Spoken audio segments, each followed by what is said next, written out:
The M&A Advisor is very pleased right now to welcome Jeff Krause, who's the co-chair of Gibson's restructuring group. Gibson Dunn, thank you so much for being here with us today. Thank you. Tell us a little bit about what specifically you do at your company. I'm one of the co-chairs of our restructuring practice. We restructure companies out of court and through Chapter 11, and we represent other parties dealing with companies who are having financial problems. So lenders, lessors, secured creditors, occasionally creditors committees, bondholders in larger cases like the iHeart case we're working on currently. And are these companies throughout the United States, abroad also? That we do cross-border so that we represent companies that have a presence in other countries, but most of the companies we work on have a significant presence in the United States. I know that one of the bigger cases that you've been working on was the restructuring of Romano's Macaroni Grill. Tell us about that, the intricacies, the challenges. Sure. Romano's was a fast casual dining establishment. It had about 140 stores, some of which were not making money, and as a result it needed to close those stores. Closing those stores resulted in landlord claims that couldn't be dealt with out of court. So ultimately, even though we got about 70% of the landlords to agree to out-of-court restructuring, the 30% that wouldn't forced us to file a Chapter 11. We went through Chapter 11 in about 4 months.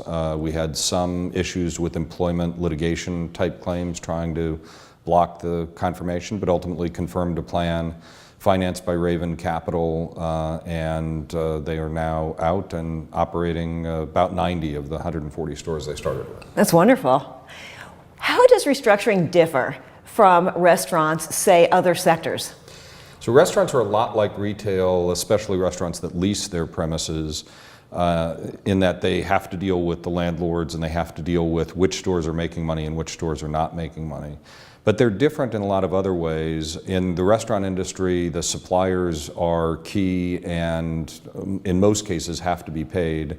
Some of the suppliers have special priority under a federal law called the PACA Act, and as a result, the secured lender is not actually the first in line. The vendors come ahead of the secured lender, and in the restaurant industry, they also have to deal with the new increases in minimum wages that are a huge part of the cost structure, and they have to deal with massive turnover of employees because most of the employees only stay for less than a year. So there are complications that you have on top of the difficulties with retail, and then a restaurant doesn't really have much there if you liquidate. So whereas a retailer can have a going out of business sale and the secured lenders can think they're going to get most of their money back out of that liquidation, in a restaurant case, if you wind up liquidating a bunch of restaurant equipment, the secured lenders are not very secure.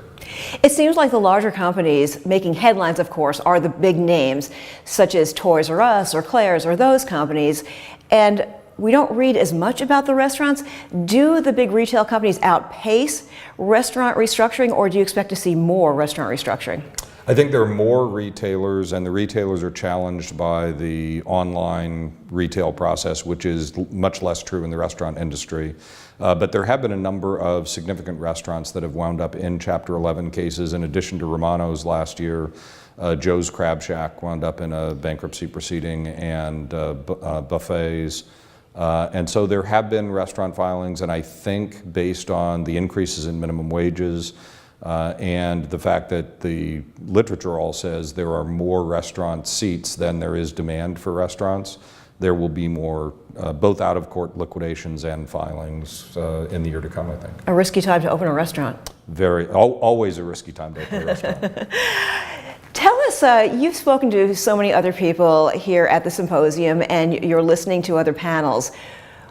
Why does it benefit you to come to the M&A Advisors Summit and hear from all these other industry leaders about what's going on in cross-border, distressed investing, et cetera? I think it's a combination of both knowing what's coming down the pike in the market so that I can focus my attention on the areas where new cases are likely to arise, and learning about the cutting edge solutions that people have adopted. And one of the fascinating things about our area of practice is it's not cookie cutter.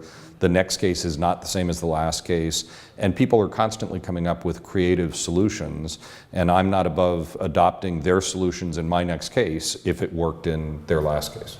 Jeff, it was a pleasure to talk to you. Thank you so much for all the great insight. Thank you. Appreciate it.